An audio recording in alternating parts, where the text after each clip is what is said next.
What's up, guys? This is Jay, and I'm down here in my Keystone apiary. We're going to do some splits today for as long as I can get it done in a faster time. I hate those trains. Every time I do a video, there seems to be a train coming by. But anyway, we're going to try to do some splits today. I've got some queens that I'm adding in to a couple hives for corrections. But yeah, we're gonna do some videos. We just added a queen into this one and it's ready to go. It's got a brand new queen in there, so we're gonna keep on pushing through and see what we can get done today. All right, then, might want to get it sitting on the couch.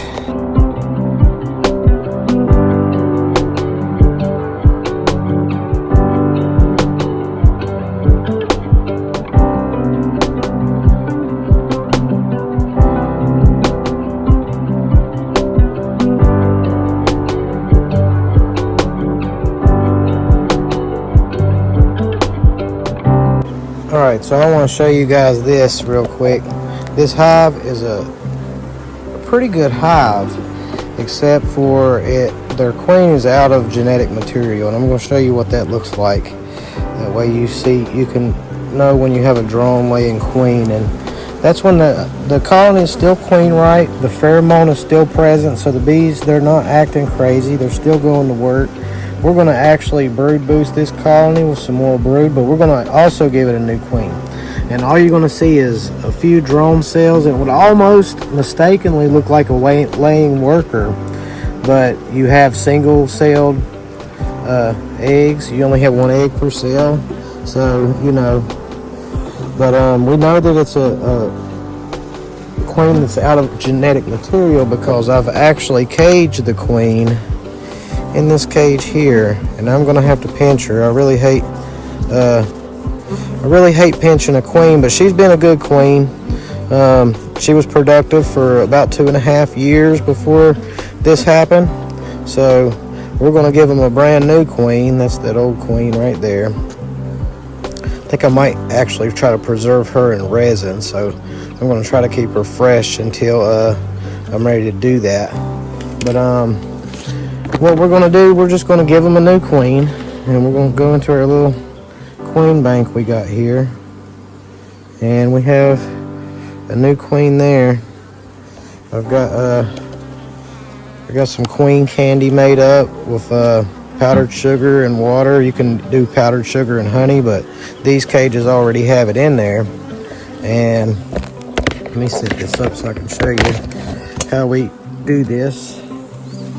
There is a little side with candy in it right there. We're just going to pop this cork out just like that. You can see that candy in there, and they're going to eat through that candy and release this queen. So what we're going to do to help them along, I'm going to put a little hole in it to help them start digging into it a little bit more.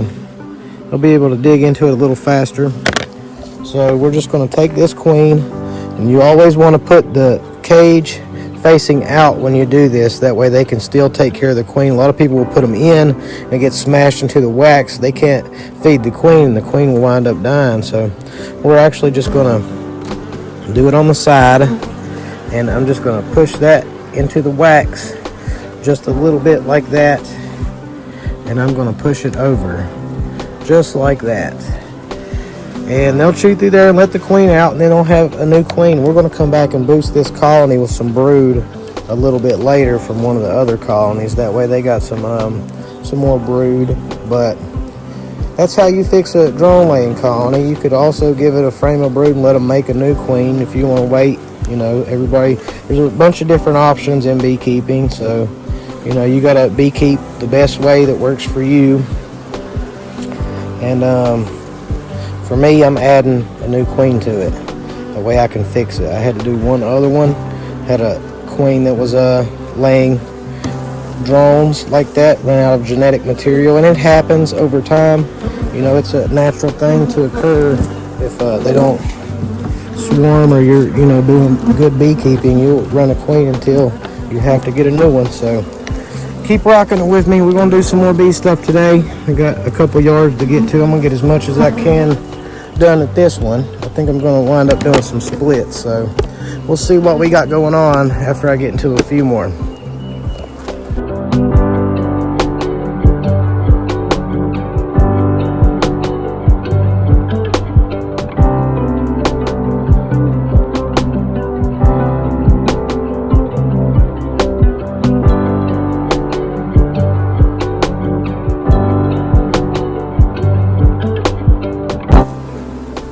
Alright guys, I'm going to show you how to do a formic acid treatment, and this is something that we normally do mid third week of April into the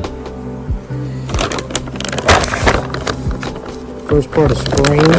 You want to get those mite loads knocked down, and it's a soft chemical treatment, but formic acid is a naturally occurring acid, and it is FDA approved to use the honey supers on, and it is the only mite treatment that is going to penetrate under the wax cappings. So this is what the bag looks like. It's going to come with 2 pads. It's a 2-pad treatment. You treat for 14 days, and this is a temperature sensitive treatment, so you don't want to treat when it's below 50 or higher than 85 degrees. So you want to treat a specific time window. We do this treatment in August, and we do this treatment in April. It's our major mite treatments. It's very important to stay on top of your varroa mites. You do not want to treat a hive that is less than 6 frames of bees. This is a double deep brood chamber. This is a strong colony, and you must follow the instructions or you will risk queen loss. So you just I always like to smoke the bees down. That way they're out of the way. You minimize the damage, and you are going to have some bee loss, brood loss, due to this treatment. This is a strong treatment, these formic pads, and you want to use protective gloves. You want to use protective gloves when you put this on. You don't want to go back in here for you don't want to go back in here for 14 days after you do this treatment. So we're going to get a couple of these done. Just wanted to show you quick how we do them. You want to make sure if you have screens bottom that you put your inserts in, and you want to have your entrance reducer on the open setting. So that's how you do a formic treatment. We're going to do a few of those in here, and we're going to see what else we can get done while we're here. I'm going to do another quick video, show you how to use a queen excluder. Why you should use a queen excluder is different reasons. If you're doing splits, you can use a queen excluder. The queen can't get through there, so if I wanted to split this hive, I could shake all of the bees from the top box down to the bottom box, put the queen excluder on, and then in a day or so, I could come back and split the top box off or make splits out of the top box. I don't have to worry about my queen. If I'm trying to move my queen, I can just move the bottom box. So with honey supering, you use the queen excluder to keep the bees out of your honey flow. So you don't want to use a box that has no foundation. Like this, you wouldn't want to run a box like this without comb. So you only want to use drawn out comb when you use a queen excluder. The bees do not like to go through that to work your comb, and you will cause your bees to swarm. Another way that I use it, I do double deeps on some hives, but on this hive, for instance, I use a double deep and a medium deep brood chamber. So what this is going to do is allow me to catch more honey in the year. So I can pull honey frames, because when a bee's nest gets congested, they're going to start to backfill the brood chamber. If they don't have anywhere to put honey, they're going to put it in the outer frames first. We'll pull them outer frames up. If it gets congested again, I can pull older bees up. The capped larvae or the capped pupa, I can pull it up above the excluder, and from 2 to 3 weeks, depending on how old that brood is, it's going to hatch out and then we'll backfill it up here. So that lets me build a massive amount of bees in a smaller amount of space. So you get a bigger honey crop, and there's a couple different ways to use a queen excluder. But if you don't use it the right way, it can be your complete enemy. So there's a couple ways to use it. I hope that was helpful, and we're gonna keep on pushing through the yard to see what we can get done today.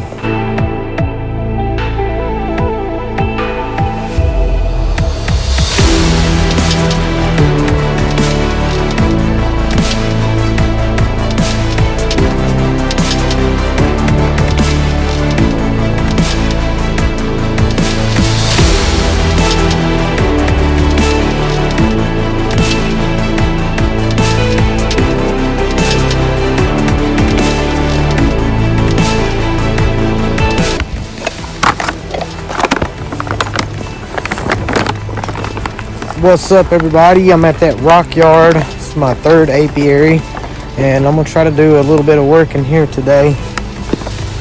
I don't have very long. I have about an hour to work here, but I've got a box of queens, and I know I have a colony that needs one here, but I've got a few colonies over here. It's not my biggest yard, but I've definitely got some colonies over here working. So we'll maybe get a Formic treatment or two in here and there wherever we can. And I'm looking for that one of these needs a... Okay, we're gonna replace the queen on this one. I've got a note there. It says pour brood to replace queen soon. So let's jump into that one first.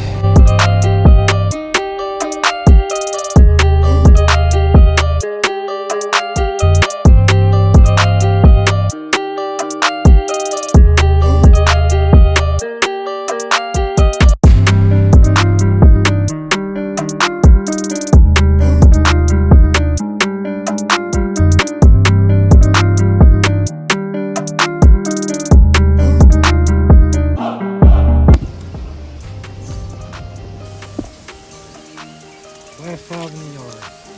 We didn't wind up putting the queen into the other hive, but we are finishing up the last Formic treatment with this yard. And something else I wanted to tell you guys about Formic.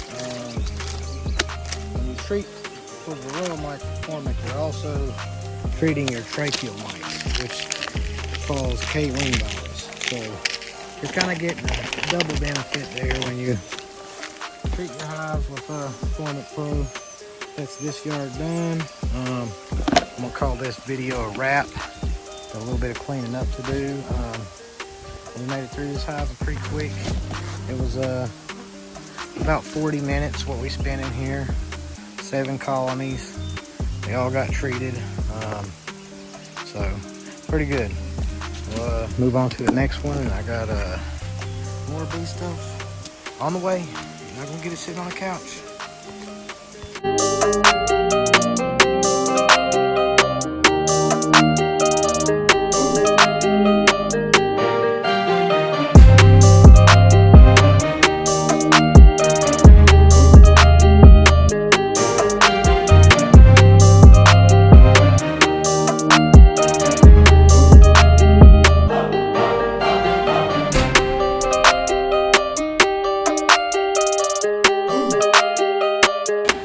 All right, guys, we finished up at Jasmine's. Through all the odds, we made it through here today. We did a couple splits.